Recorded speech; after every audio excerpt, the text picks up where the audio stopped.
If you've ever felt like something is fundamentally wrong with you because you're single, like everyone else got a manual you never received, stop. You're not broken. You're fighting millions of years of evolution with a smartphone and a dating app. Here's the truth. Most people won't say plainly.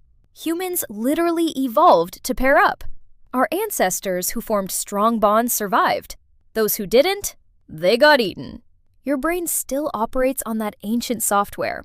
When you're single, your nervous system reads it as a threat, because for most of human history, it was. And the data backs this up.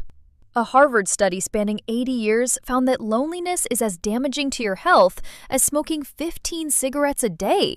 Your body doesn't know you chose to be single for growth. It just knows you're alone, and it panics. So what does this look like in real life?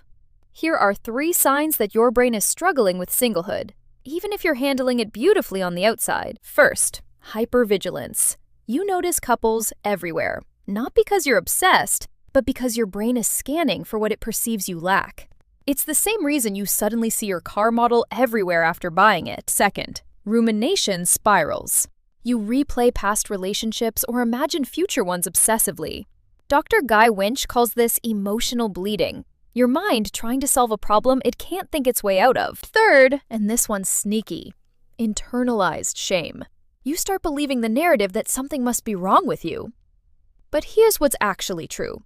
The modern dating landscape is objectively harder than any generation before. The apps, the paradox of choice, the death of third places, none of that is your fault. So if you're single and it feels hard, that's not weakness. That's biology meeting a world it wasn't designed for. The goal isn't to feel nothing.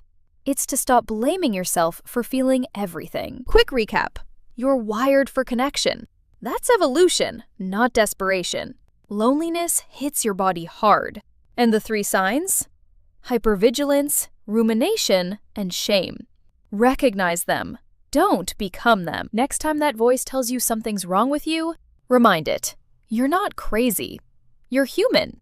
And that's actually the whole point.